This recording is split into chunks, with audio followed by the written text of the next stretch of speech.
Have you ever caught yourself saying something like this? Gosh, this used to be so much easier. Maybe you skipped dessert for a couple of weeks and you lost 5 pounds in your 30s. Maybe you could tighten up your eating, hit the treadmill a few times, and the scale would actually cooperate. But now it feels like you can gain weight just by driving past a bakery. If you're over 50, you've probably wondered at some point, what happened to me? Did my metabolism break? Is this just what getting older feels like? And if I'm being honest, that's exactly why I wanted to write this chapter. Because here's the truth. Something did change. You're not imagining it. Your body at 60 is different from your body at 30.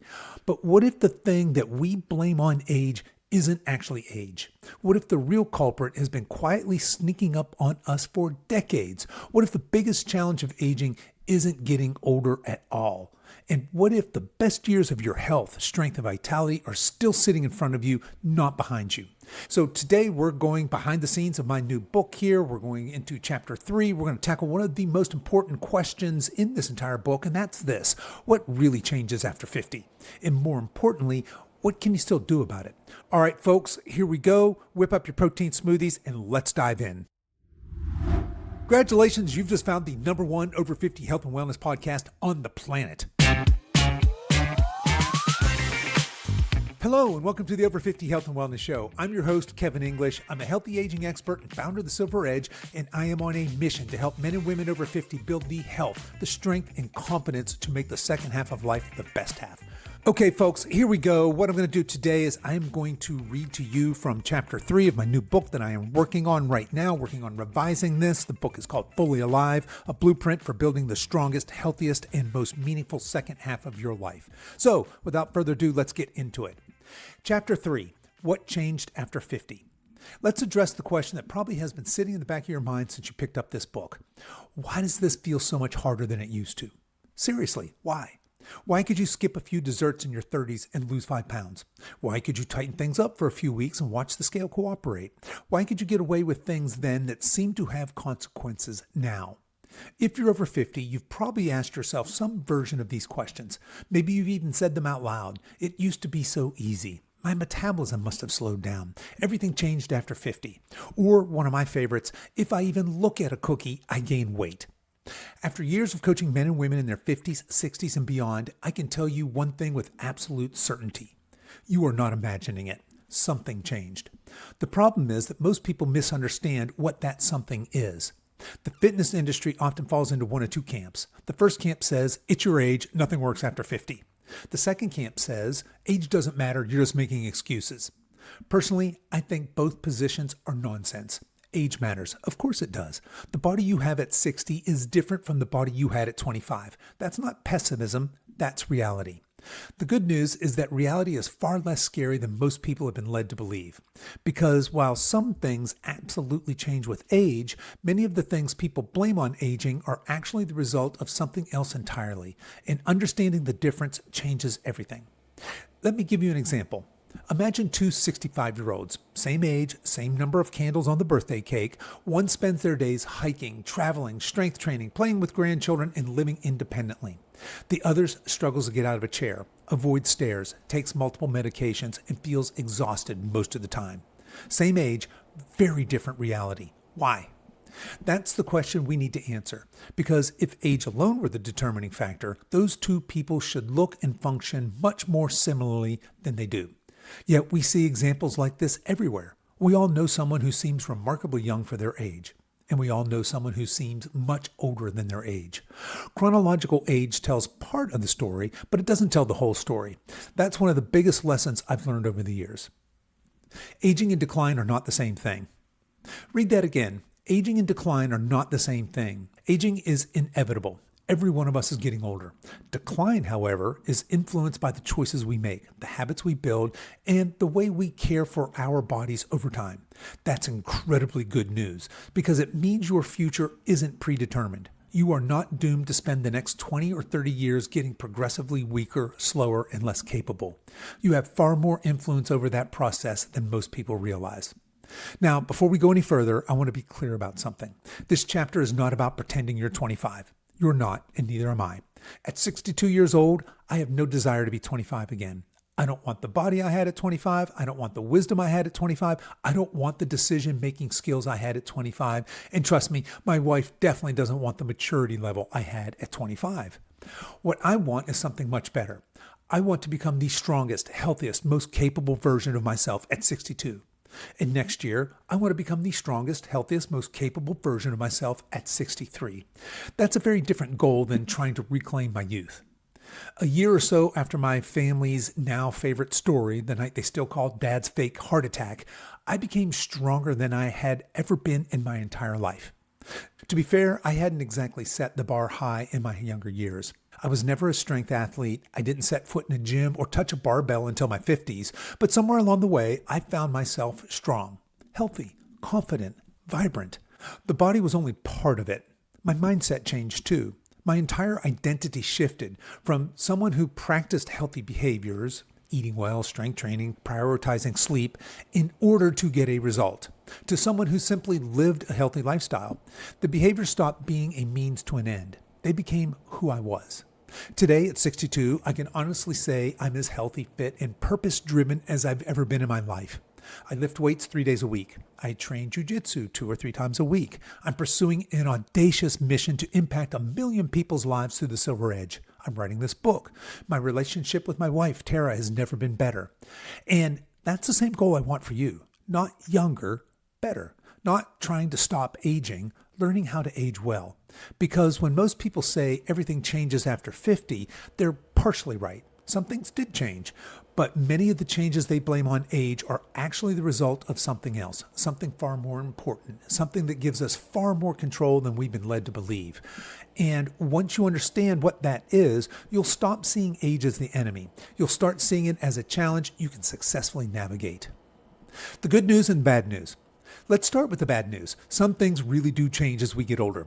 I know that's not exactly a groundbreaking revelation. You didn't need to buy a book to discover that your knees make noises they didn't make 20 years ago, or that recovering from a hard workout takes a little longer, or that sleeping in a strange hotel bed can somehow leave you feeling like you were involved in a minor car accident. Aging brings changes. That's reality. The body changes, hormones change, recovery changes, lifestyle changes. And if you notice those changes, you're not imagining them. The problem is that many people stop the conversation there. They notice things are different and immediately jump to the conclusion that decline is unavoidable. That assumption is where trouble begins. Because while age changes some things, it doesn't change nearly as much as people think. As we age, we naturally tend to lose muscle. Most people don't notice it happening. It doesn't occur overnight. It's gradual, a little here, a little there, year after year, decade after decade. The process is so slow that many people don't realize it's happening until they suddenly find themselves struggling with activities that once felt effortless. The other reality is that most adults become less active as they get older. Think about it. Many people spend their younger years chasing careers, raising children, building businesses, paying mortgages, and navigating life's endless responsibilities. Exercise often gets pushed to the back burner. Daily movement declines. Time sitting increases. Strength training becomes less frequent or disappears entirely. Again, none of this happens overnight. It's the accumulation of small decisions over many years. Then one day, people look in the mirror and blame age for changes that have actually been developing for decades. Now, here's the good news. Most of these changes are not irreversible. You are not a loaf of bread with a predetermined expiration date. Your body remains remarkably adaptable. It continues responding to how you treat it at 50, at 60, at 70, and beyond. I've seen men and women in their 60s become stronger than they were in their 40s. I've seen people in their 70s improve their balance, mobility, energy, and body composition. I've seen blood pressure improve, blood sugar improve, strength improve, confidence improve. I've watched people reclaim abilities they assumed were gone forever. Not because they discovered some miracle, because they started giving their body a reason to adapt in a different direction. That's one of the most important ideas in this entire book. Your body is always adapting. The question is, adapting to what? If you spend most of your day sitting, your body adapts. If you stop challenging your muscles, your body adapts. If you continually undereat, your body adapts. If you become less active every year, your body adapts. But the opposite is also true. If you start strength training, your body adapts.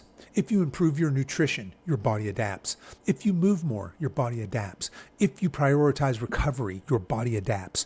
Your body is constantly listening, constantly responding, constantly taking cues from the environment you create. That's why I don't like when people say things like, I'm just getting old. It's never the whole story. Yes, age plays a role, but age rarely acts alone. Age shows up alongside years of accumulated habits. Years of movement or lack of movement, years of strength training or lack of strength training, years of nourishment or chronic dieting, years of intentional living or passive drifting. That's a very different conversation, and it's a much more hopeful one, because if age were the only factor, there'd be very little we could do. Fortunately, age is only part of the equation. In fact, one of the biggest mistakes people make is assuming that body fat is the primary issue they're dealing with after 50. Oftentimes, it's not. Many people think they have a fat gain problem. And while that may be true, they also have a muscle loss problem. And that distinction changes everything. Because once you understand the role muscle plays in health, metabolism, body composition, and healthy aging, you stop viewing it as something bodybuilders care about. You start viewing it as one of the most valuable assets you can possess. Which brings us to what I believe is the silent culprit behind much of what people experience after 50, the gradual loss of muscle that occurs when we stop giving our body a reason to keep it. The real culprit. Let's play a little game. Imagine I could magically transport you back in time. Not 10 years, not 20 years, let's say 30 years. You walk into a room and you come face to face with your 30-year-old self. What differences would your 30-year-old self notice about you? Probably a few wrinkles, maybe some gray hair, maybe a slightly different hairstyle, perhaps a bit more wisdom and a lot fewer bad decisions. Hopefully. But beyond the obvious things, there's another difference that most people never think about. You almost certainly had more muscle. Even if you weren't a gym rat, even if you never touched a barbell, even if you didn't consider yourself particularly athletic, you likely carried more muscle at 30 than you do today. That's not an opinion. It's one of the most predictable changes that occur as we age. And here's the problem. Most people never notice it happening because muscle loss is sneaky. It doesn't show up overnight. You don't wake up one morning and say, well, there goes 3 pounds of muscle. It happens gradually, quietly, year after year. The process is so subtle that many people blame the symptoms without ever recognizing the cause. They notice their metabolism feels slower, their energy feels lower, their strength declines, their body composition changes, everyday tasks feel harder. Then they assume, I'm just getting old. Sure, but that's not the whole story. Imagine you owned a business. Every year, a few employees quietly quit. Nobody replaces them. No new hiring occurs. The workforce shrinks a little every year. At first, you barely notice. Business continues operating. But eventually, productivity declines. Output declines. Performance declines. And suddenly, the company isn't functioning like it once did. Muscle works in a similar way. Your muscles are not just there to help you look good at the beach. They're not just there to help you pick up heavy things. They're active living tissue that play a major role in how your body functions. They help you move. They help you maintain strength. They help support metabolic health. They help preserve independence. They help you remain capable as you age. And muscle is your fat-burning best friend. Which is why I often tell clients muscle isn't just for athletes. Muscle is for humans, especially aging humans. Unfortunately, modern diet culture has conditioned people to focus almost exclusively on scale weight. Everything revolves around losing weight, losing inches, making the scale move. Very few people stop to ask, what am I losing? And that's a problem, because not all weight is created equal. As we discussed in the last chapter, the scale can't tell you what you're actually losing, fat or muscle. That's a distinction most people never hear. And it's one of the reasons so many people become frustrated as they get older. They spend years chasing weight loss while unknowingly losing one of the very things that help them remain healthy, strong, lean, and resilient. Then they wonder why everything feels harder, why they feel weaker, why their body doesn't respond the way it once did, why maintaining the results feels increasingly difficult. It's a bit like removing logs from a campfire. Take away one log, no big deal. Take away another, it's okay, still fine. But eventually the fire becomes smaller, weaker, less capable of producing heat, not because the fire is broken, but because there's less fuel sustaining it. Muscle works the same way. The less muscle we carry, the more difficult it becomes to maintain the strong, capable, lean, energetic body most people want. Now, before you start picturing bodybuilders posing under bright lights covered in tanning oil, let me just stop you right there. That's not what we're talking about. When I say muscle, I'm not talking about looking like an action movie superhero. I'm talking about having enough strength and muscle to fully enjoy your life. Enough strength to carry your luggage, enough strength to get off the floor, enough strength to pick up your grandkid, enough strength to remain independent, enough strength to keep saying yes to the activities you love. That's the kind of muscle that matters. That's the kind of muscle that supports healthy aging. And here's the best part.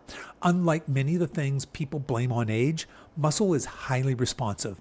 Even later in life, even after decades of neglect, even after years of dieting, the body still responds. The body still adapts, the body still listens. And that is incredibly good news, because once you understand the role muscle plays in the aging process, not to mention fat loss, you stop chasing the wrong target. You stop obsessing over becoming smaller. You start focusing on becoming stronger. And that shift changes everything. But muscle loss doesn't happen in isolation. It's often accelerated by the world we've built around ourselves, a world that encourages sitting more, moving less, sleeping poorly, and outsourcing physical effort whenever possible. In other words, the challenge isn't just aging, it's modern living. Aging versus decline. I want you to think about a phrase you've probably heard hundreds of times. Maybe you've even said it yourself. This is just what happens when you get older. At first glance, it sounds harmless, reasonable even. After all, getting older does bring changes. Nobody disputes that. The problem is that this phrase often becomes an explanation for things that have very little to do with age itself. We gain 20 pounds. This is just what happens when you get older. We lose strength. This is just what happens when you get older. We stop exercising. This is just what happens when you get older. We struggle to get up off the floor. This is just what happens when you get older. We become less active, less energetic, less capable, less independent. This is just what happens when you get older. Eventually, the phrase becomes a permission slip. Not intentionally, but that's what happens. It gives us convenient explanation for changes that may actually be the result of choices, habits, and circumstances that have accumulated over many years. Again, I'm not suggesting age plays no role. It does. But here's the distinction that changed everything for me. Aging is inevitable. Decline is influenced. Every single one of us is aging. Nobody gets a vote. Nobody gets an exemption. Nobody is staying 30 forever. What we do have influence over is how we age, and that's a very different conversation. Think about two houses built in the same year. One receives regular maintenance. The roof is repaired when needed. The exterior is cared for. Small problems are addressed before they become big problems. The other house is neglected. Repairs are postponed, and maintenance is ignored. Small problems become large problems. Now, fast forward 30 years. The houses may be the same age, but they won't look the same. They won't function the same, and they certainly won't have the same future. That same principle applies to the human body. Age matters. Maintenance matters too. A lot. The challenge is that modern culture constantly encourages behaviors that accelerate decline. We sit more. We move less, sleep less, stress more, eat more ultra-processed foods, spend more time staring at screens, and then we blame age for the consequences. It's a little like driving a car for 10 years without changing the oil and then acting surprised when the engine starts making strange noises. The issue isn't that the car got older. The issue is that maintenance matters. Now, let's be clear. You do not need perfect habits. You don't need to become a health fanatic. You don't need to spend every waking moment optimizing your life. That's not the goal. The goal is to simply recognize that your future is not predetermined. The decisions you make today still matter, perhaps more than ever. This is one of the things I love most about coaching people over 50. Many arrive believing their best years are behind them. They assume they're on a one-way road toward increasing limitations, less energy, more medications, less strength, more dependence, less freedom, more frustration. Then something remarkable happens. They start exercising consistently. They start strength training. They improve their nutrition. They walk more. They sleep better. And suddenly, the narrative begins to change. They have more energy. They become stronger. Their confidence improves. Their blood work improves. Their quality of life improves. Not because they became younger, because they started aging differently. That's the distinction. The goal isn't to stop aging. The goal is to age differently, to age stronger, to age healthier, to age with more vitality, more capability, more independence, more freedom. When you look at it through that lens, healthy aging stops feeling like a battle against time. It becomes a process of stewardship. You're simply taking care of the body you've been given, investing in it, maintaining it, building it. And just like any worthwhile investment, the earlier you start, the greater the return. But here's the truly encouraging part. It's never too late to start.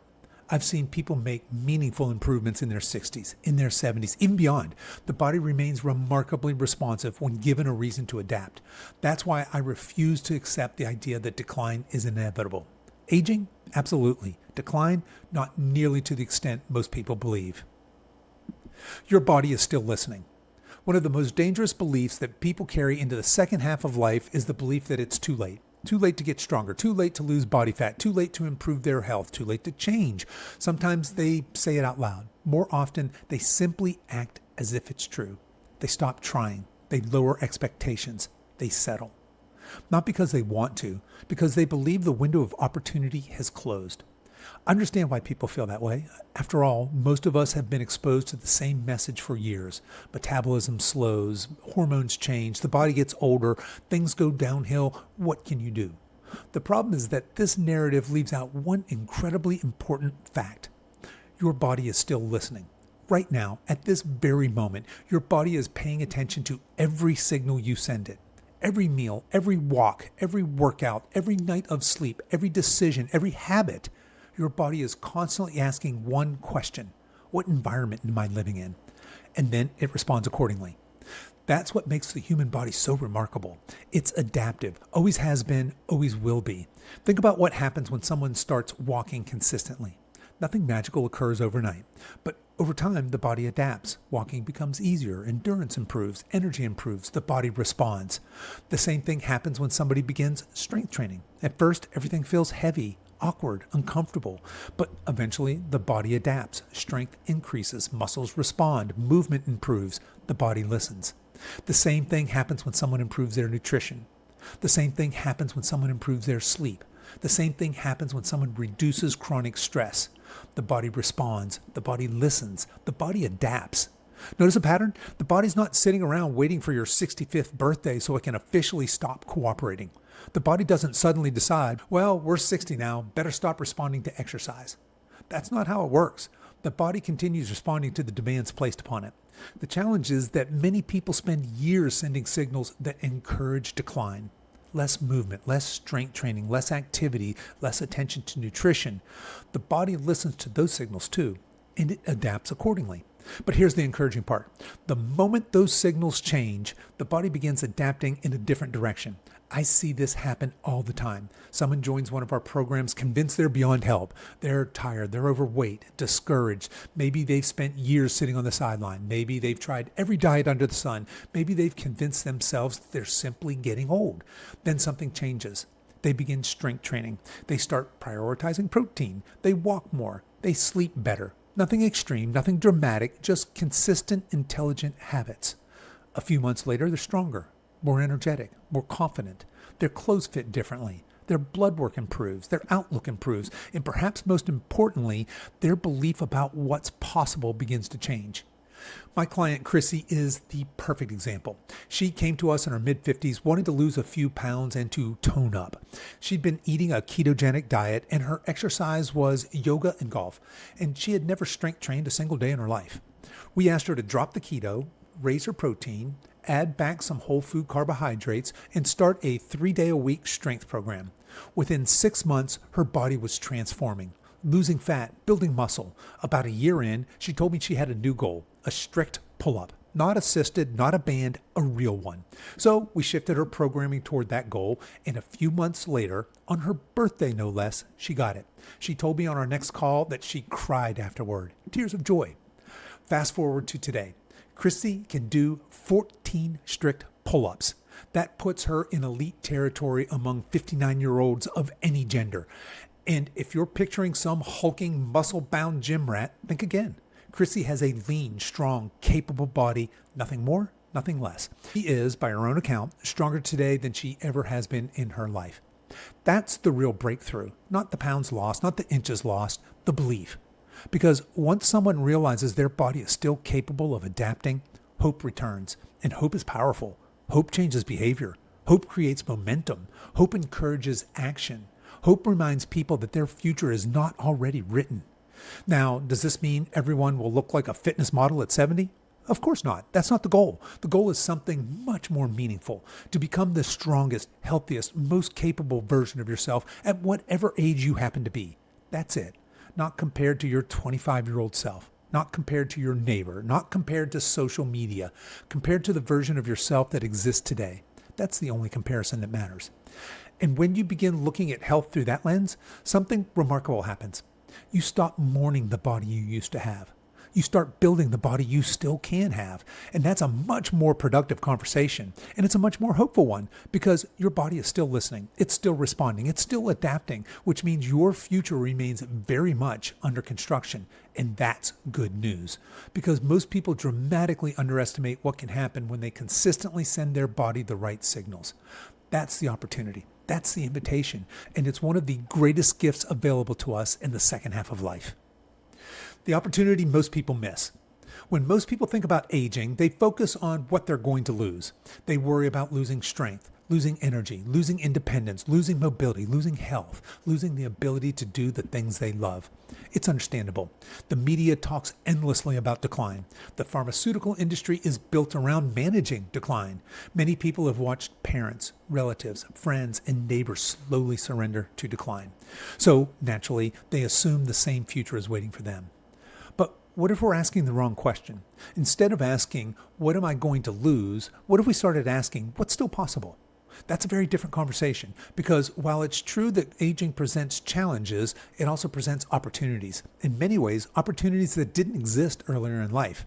Think about it. Many people enter their 50s and 60s with advantages they didn't have in their 20s or 30s. More wisdom, more patience, more perspective, more financial stability, more control over their schedule. Children are grown, careers are more established.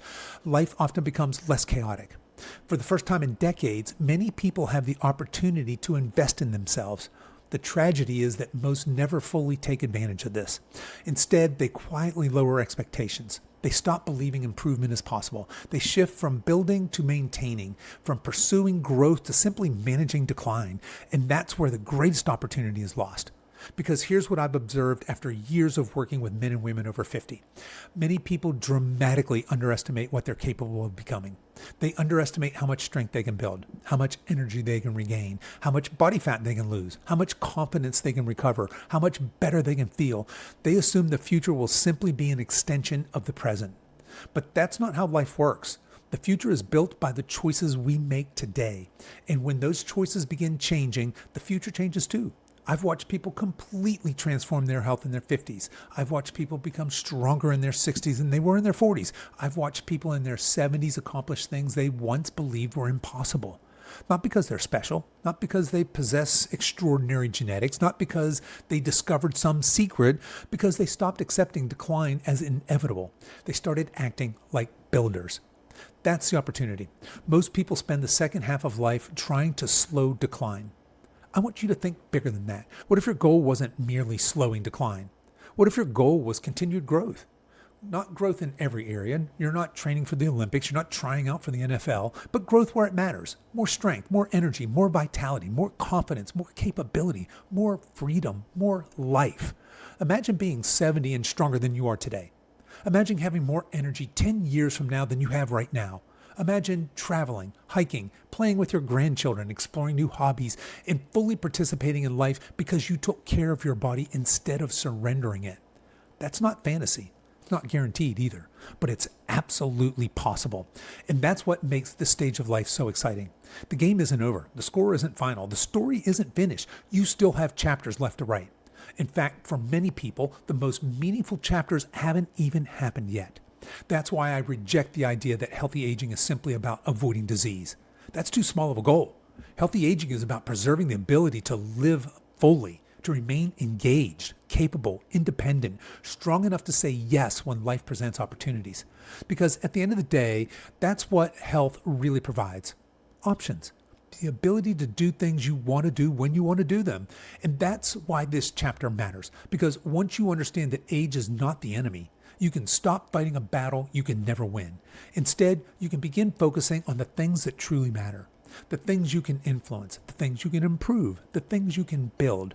And that brings us to one of the most misunderstood words in all of health and fitness, a word that gets blamed for almost everything, a word that many people are convinced is broken, a word that is far more adaptable than most people realize: metabolism.